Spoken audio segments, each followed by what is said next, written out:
A mouse deer and a crocodile lived in the jungle. The mouse deer was looking for a new home. All day he searched and searched. I'm so tired and thirsty. Mouse deer drank at the river, then carelessly splashed the water with his front feet. Silently, a large crocodile drifted up. It lunged forward and grabbed one of the mouse deer's feet. "Ha ha, mouse deer, I haven't eaten for days and I'm starving." Thinking of a plan to free himself, the mouse deer stared at the crocodile. "You will be a delicious meal." The mouse deer was terrified, but he didn't show it. Already, he had planned his escape.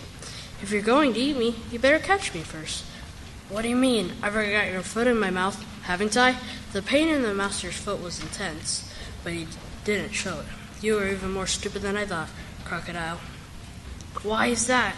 "You don't know the difference between my foot and the root of a tree, so I'll run along home now. Goodbye." Believing the mouse deer, the crocodile let go and tried to grab his head, but the mouse deer was too fast. He leapt back. The crocodile's jaw snapped shut, empty. The mouse deer scampered off into the jungle. "We'll meet again, and you'll be sorry." The crocodile swam away to his friends and told him what had happened.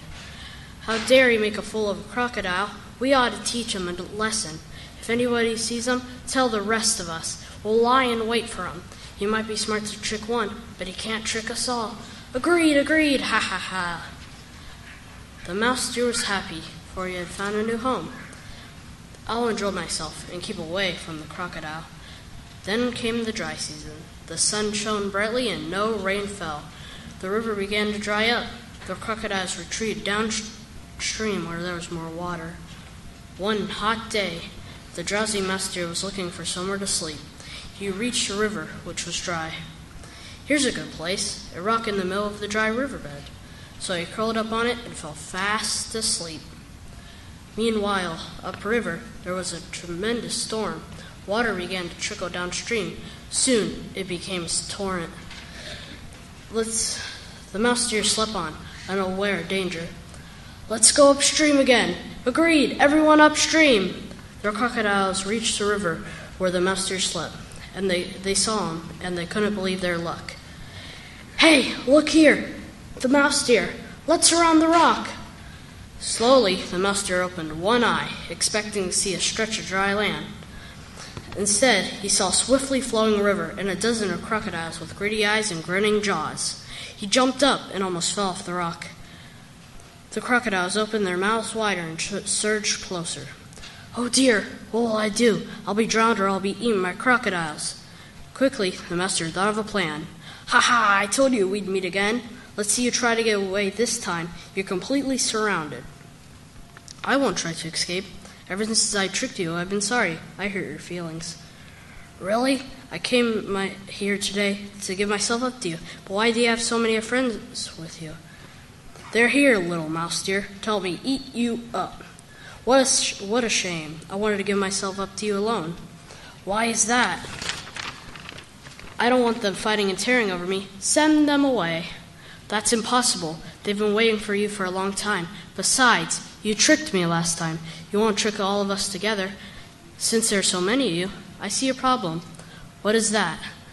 "How can you share me properly among your friends? If some get more than others, there will be fights." "I hadn't thought of that.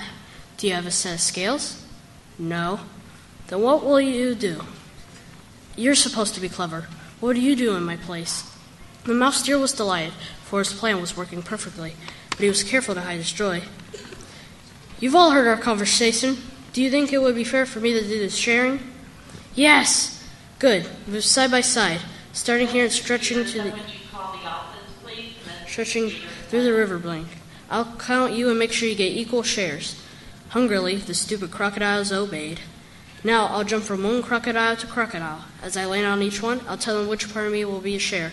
When I finish, you may eat me, but not before." The mouse deer leapt on the first crocodile. "Your share is the left half of my head." The mouse deer leapt on the second crocodile. "Your share is the right half of my head." The mouse deer leapt on the third crocodile. "You may have my neck." The mouse deer leapt on the fourth crocodile. "You may have my right front leg." In this way, the mouse deer continued along the line. As he spoke, the crocodiles licked their lips, waiting for their share. At last, the mouse deer came to the end of the line. "What is my share?" "My tail, if you can catch it." The crafty master leapt off and laughed and dashed into the jungle.